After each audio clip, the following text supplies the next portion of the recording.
अस्सलाम वालेकुम मेरी यूट्यूब फैमिली, कैसे आप सब। उम्मीद करती हूँ सब बिल्कुल ठीक ठाक होंगे। मैं भी बिल्कुल ठीक हूँ। बस आप देख सकते हैं आजकल पैकिंग में बहुत टाइम लग रहा है और बहुत ही हेक्टिक दिन गुजर रहे हैं मेरे। और यहाँ जैसा आप वीडियो में देख सकते हैं मेरा घर ऑलमोस्ट पैक हो चुका है, सब कुछ पैक हो चुका है। डाइनिंग रूम, बच्चों का कमरा, गेस्ट रूम और मेरा बेडरूम भी कुछ हद तक पैक हो चुका है। और बस इसी तरह पूरे घर में जो है वो आपको नज़र आ सकता है कि कार्टन्स पड़े होंगे।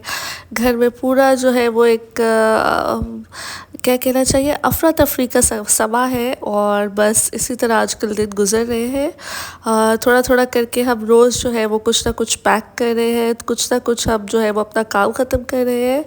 क्योंकि हमने जो है ना वो 25 यानी संडे तक यहाँ से निकलना है। 25 अगस्त जो है वो मेरे हस्बैंड ने मुझे कट ऑफ डेट दी है। तो जी 25 अगर मेरे हस्बैंड ने मुझे कट ऑफ डेट दी है तो मैं ज़रूर इंशाल्लाह 24 तक अपना सारा काम क्लोज़ कर चुकी होंगी। और इंशाल्लाह 25 को ही हम मूव करेंगे। और यहाँ पे आप देख सकते हैं किचन जो है उसको मैंने अभी तक नहीं छेड़ा, क्योंकि किचन में आपको पता है बच्चों वाला घर है तो कुकिंग चलती ही रहती है दिन में। तो मैंने कहा किचन को सबसे लास्ट में क्लोज़ करूँगी। यहाँ पे भी मैंने बर्तन वगैरह सारे क्लोज़ कर दिए हैं, बस बेसिक से बर्तन रखे हुए हैं, फ्रिज वर्किंग है और ताकि कुकिंग वगैरह हो सके बच्चों के लिए। यहाँ पे आप देख सकते हैं मेरे घर में बहुत डेकोरेशंस थे, वो सारा कुछ मैंने पैक कर दिया है। और टीवी वगैरह अभी तक हमारा जो है वो ऑपरेशनल है, क्योंकि टीवी के बगैर बच्चों का गुजारा नहीं है। तो हमने कहा कि चलो टीवी सबसे लास्ट में करेंगे। अच्छा, ये मेरा गेस्ट रूम है। गेस्ट रूम में आप देख सकते हैं बिल्कुल पैक्ड है, सब कुछ यहाँ पे उजड़ चुका है। और बहुत अफसोस होता है अपने घर इतना जो आपने इतनी मेहनत से तैयार किया होता है, छोटी छोटी चीज़ें उसमें आपने ला के रखी होती है, छोटी छोटी चीज़ों का आप इतना ख्याल रखते हैं। ये फ्रेम मुझे इधर लगाना है, ये वॉज मुझे यहाँ रखना है, वो सारी सेटिंग जो आपने इतने प्यार से इतने दिल से की होती है। और बस फिर अचानक जो है वो आपको एक दिन पता चलता है कि ये घर जो है वो आपका नहीं रहा।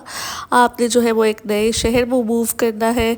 नए शहर में मूव करने की और इतनी मुश्किलात होती है। लोगों को लगता है कि बहुत लग्जरी लाइफस्टाइल हम गुजार रहे होते हैं, बट ऐसा कुछ नहीं है। हमारे घर आप देख सकते हैं, नीचे मैंने पूरे घर में कारपेटिंग बिछवाई, मेरा इतना खर्चा हुआ। और नीचे चिप्स थे, प्रॉपर चिप्स लगे हुए थे जैसे मार्बल के चिप्स होते हैं।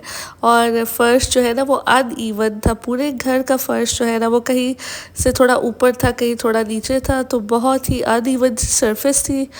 कहीं पे सीमेंट के ढेर जो है वो सूखे हुए थे।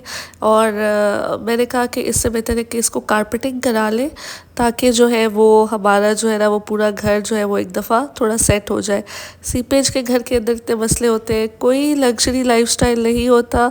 जो लोग कहते हैं कि आपको तो घर मिल जाता है सरकारी, तो आपका तो जो है वो मज़ा ही मज़ा है, ऐसा कुछ भी नहीं है यार। सीरियसली इतने सारे घर, ये पुराने घर बने हुए होते हैं, इनमें इतने इश्यूज होते हैं, इंसेक्ट्स होते हैं, हर वायरिंग का कई रोज़ ही कोई ना कोई मसला बना हुआ होता है। कभी कोई इलेक्ट्रिशियन आ रहा है, कभी प्लम्बर आ रहा है, कभी कारपेंटर आ रहा है, कभी कभी किचन का कोई कैबिनेट टूट के गिर रहा है, कभी प्लम्बर का कोई काम निकल के आ रहा है, कोई पाइप लीक हो गया है, कभी कोई सीपेज का इशू आ रहा है, कभी जो है वो कोई स्विच नहीं चल रहा, कोई होल्डर नहीं चल रहा। तो इस तरह के 100 मसले इन घरों में निकलते रहते हैं। और जो आपको लगता है ना कि एक लग्जरी लाइफस्टाइल है, वो हम लोग अपनी सलीकामंदी से जो घर सेट करते हैं, जो डेकोरेट करते हैं, उसकी वजह से घर जो है वो गुजारे लायक हो जाता है। कि उसकी जो खामियां हैं वो हमारी डेकोरेशंस के पीछे और हमारी जो है वो घर सेट करने की अंदाज की वजह से छुप जाती है घर की। वरना इन घरों में बहुत खामियां हैं और कोई ऐसा लग्जरी हमें 5 स्टार होटल नहीं मिलता जिसको हमने जो है वो अपना घर बनाना होता है जिससे। और कोई इतनी लग्जरी लाइफस्टाइल नहीं है आर्मी की, फ़ौज की। 100 मसले होते हैं। जैसे अभी मेरा बेटा जो है वो क्लास 1 में है अभी, बट मुझे उसकी बहुत फ़िक्र है, क्योंकि बच्चों की आजकल जो पढ़ाई है ना वो एक दिन भी मिस हो जाए तो मदर्स रिलेट कर सकती है मेरे साथ कि वो बच्चे कितने पीछे रह जाते हैं क्लास में। तो जब आपने एक शहर से दूसरे शहर जाना होता है तो बच्चों की जो है ना वो आपके ना चाहते हुए भी बहुत छुट्टियां हो जाती हैं। एक सिटी से दूसरे सिटी जब आप मूव करते हैं उसके बीच में जो गैप आ जाता है, जो नेक्स्ट सिटी में जाके जो आपने एडमिशन कराना होता है उसमें जो गैप आ जाता है, बेशक वो 10 डेज़ का हो, 15 डेज़ का हो या मैक्सिमम 20 डेज़ का हो जाता है, बट उससे आपके बच्चे जो है ना वो बहुत बहुत पीछे रह जाते हैं और आपको घर में फिर डबल एफर्ट करनी पड़ती है ताकि वो जो है वो बाकी बच्चों के साथ चल सके। अच्छा, जो फौजी गेस्ट रूम्स होते हैं, जो फौजी मेसेस होते हैं वो बहुत प्यारे होते हैं, बट ऐसा कुछ भी नहीं है कि वो हम फौजियों के लिए फ्री है। हमारे लिए भी वो उतने ही चार्जेस लगाते हैं जितने वो एक नॉर्मल सिविलियन के लिए लगाएंगे। सिर्फ फ़र्क ये है कि जब जो फ़ौजी है वो वहाँ पे उनको बुकिंग थोड़ी आराम से मिल जाती है और सिविलियंस को जो है वो फ़ौजियों के रेफरेंस से बुकिंग करानी पड़ती है, दैट्स इट। उसके अलावा कोई डिफरेंस नहीं है। हमें वहाँ पे कोई वो फ्री में खाना नहीं देते या फ्री में वो नहीं कहते कि आप आए हैं और हमारे गेस्ट रूम में रुके। हमें भी उतने ही पैसे पे करने पड़ते हैं पर नाइट। हमें भी मेसिंग का जो भी हमारा वहाँ पे बिल बनता है, लॉन्ड्री का, आयरन प्रेसिंग का, हमें वो उसी तरह पे करना पड़ता है जिस तरह कोई आम सिविलियन जब करता है।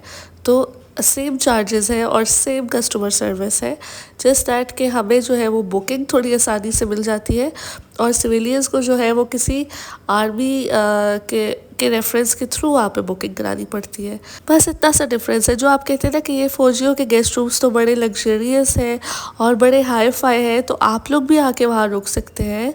आप लोगों को किसी ने नहीं रोका, जस्ट आपका कोई थोड़ा बहुत आर्मी का रेफरेंस होना चाहिए, आपको वहाँ पे बुकिंग मिल जाए तो आपके लिए भी वही सब कुछ अवेलेबल है जो हम वहाँ पे अवेल करते हैं। ऐसा कुछ भी नहीं है कि फ़ौजी मैसेज में जो है वो डिफ्रेंशिएट करते हैं कि ये कोई सिविलियन है या ये कोई आर्मी ऑफिसर है। जस्ट वो तो सिर्फ ये देखते हैं कि हमारे जो गेस्ट रूम में कोई गेस्ट आके रुका हुआ है उसकी हमने जो है वो अच्छी तरह से खिदमत करनी है, दैट्स इट। और बाकी जो है वो हमारी जो सैलरी होती है उसी में से हमें मेस बिल जो भी हमारा, अगर हम कभी मेस में जाके रुके या कोई मेसिंग करे, कोई खाना खाए, तो हमारा बिल बनता है प्रॉपर। यार क्यों आप लोग इस तरह की बातें करते हैं, मुझे तो समझ नहीं आती कि कोई किसी को क्यों फ्री में एंटरटेन करेगा। ऐसा कोई इदारा नहीं करता, ना फ़ौज ऐसे करती है। फ़ौज जो है वो अपने जो है वो बंदों को उसी तरह एंटरटेन करती है जैसे सिविलियंस को करती है। देयर इज़ नो डिफरेंस, ठीक है। अच्छा, हर 2 इयर्स के बाद जो आपकी मूव आ जाती है, जो आपने एक शहर से दूसरे शहर मूव करना होता है, वो एक बहुत बड़ा चैलेंज है, बहुत बड़ा जो है ना वो आप क्या कहना चाहिए, एक स्ट्रगल है आपकी लाइफ में। बंदा जो है वो कभी कहीं पे सेटल नहीं हो सकता।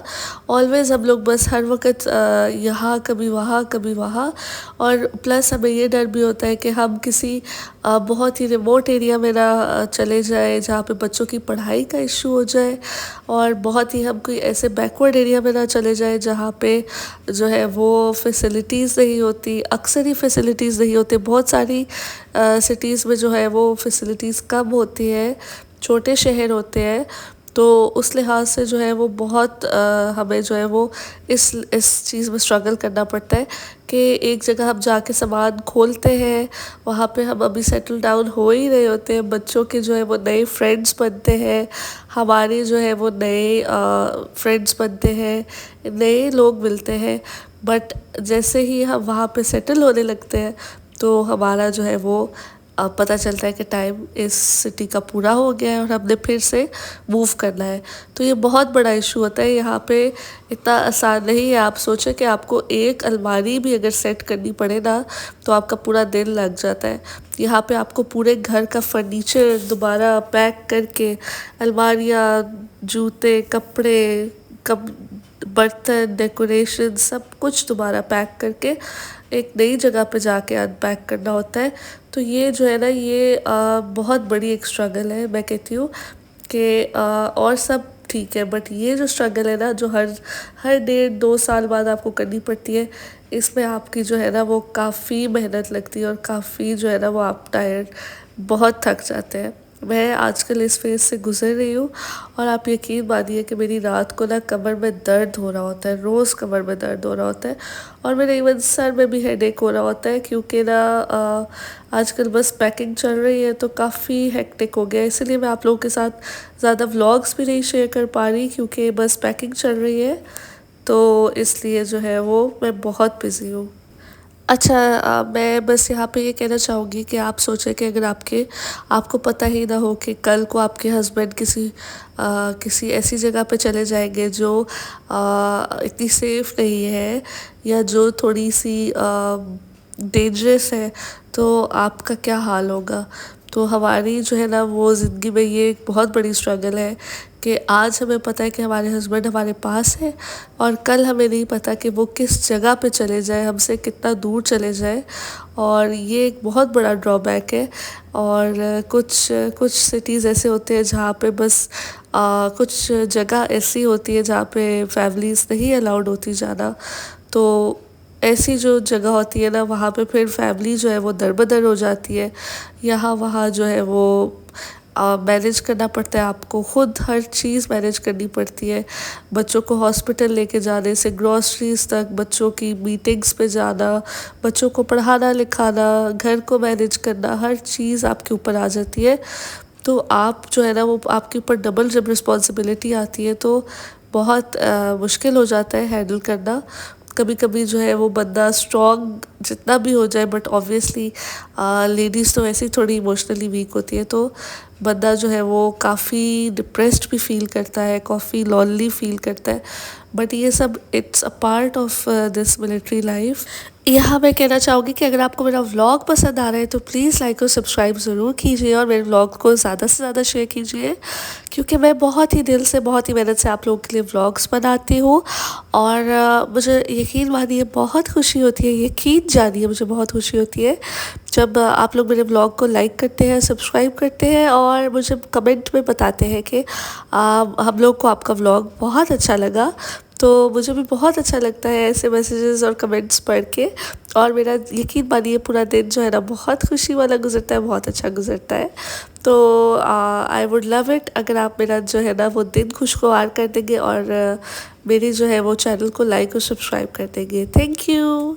और जी, जो व्लॉग के स्टार्ट में आपको बर्गर वाले जिंगर फिलेस नज़र आए थे ना, उनकी रेसिपी मेरे एक प्रीवियस व्लॉग में है। जिंगर बर्गर की रेसिपी है proper, make and freeze zinger fillets है, या फ्रीज़ भी कर सकते हैं। ये बहुत अच्छे बनते हैं, मेरे बेटे को बहुत पसंद है, मैं उसको लंच में भी दे देती हूँ। और माशाल्लाह से फुल प्रूफ रेसिपी है, बहुत आला। आप लोगों ने ट्राई ज़रूर करना है और मुझे फ़ीडबैक देनी है। और यहाँ पे जी बस 14 अगस्त की कुछ सेलिब्रेशंस चल रही थी, मैंने कहा चलो मैं भी एक छोटा सा जो है वो पाकिस्तान के लिए केक कट करती हूँ।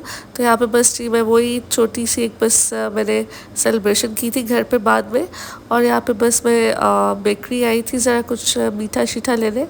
और ये 14 अगस्त की से पहले वाली रात है, 13 अगस्त की ये रात है।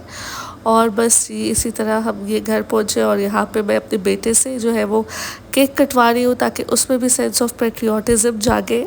और इसी नोट के साथ आप लोग भी मेरे साथ ये मीठा लीजिए, क्योंकि पाकिस्तान की जो बर्थडे है वो हम सब के लिए खुशी का बायस है। और हमें पाकिस्तान को अपनी दुआओं में याद रखना चाहिए, अपने मुल्क को अपनी दुआओं में बहुत याद रखना चाहिए, क्योंकि आजकल जो है ना वो हमारे हालात, कोई हमारे मुल्क के हालात इतने अच्छे नहीं हैं। अल्लाह मियाँ बेहतर करेंगे, इंशाल्लाह ज़रूर बेहतर करेंगे।